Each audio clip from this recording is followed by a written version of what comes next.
برگشت دوباره به عصر جاهلیت.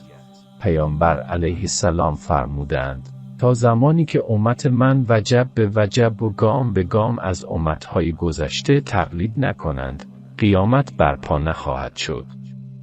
هالوین به معنی شب قدیسان، جشنی است که در 31 اکتبر و در شامگاه مراسم روز همه قدیسین از آیین‌های مسیحیت غربی برگزار می‌شود. این مراسم در تقویم کلیسا برای بزرگداشت گذشتگان مسیحی تجلیل می‌شود.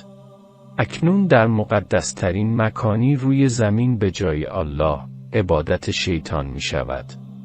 اینجا مکانی است که اصحاب پیامبر برای از بین بردن شرک جهاد کردند و قربانی‌های بیشماری دادند.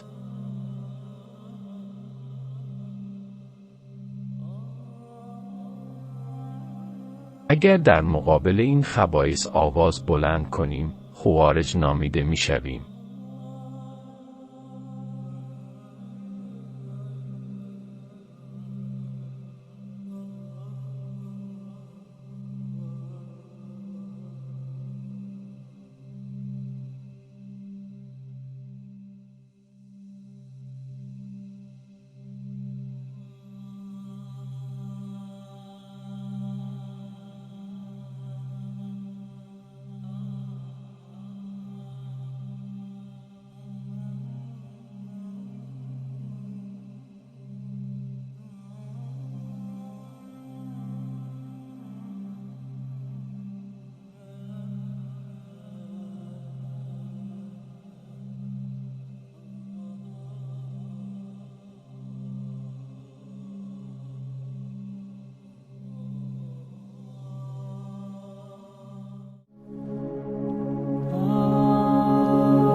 أيا دارها حييت دارا ومن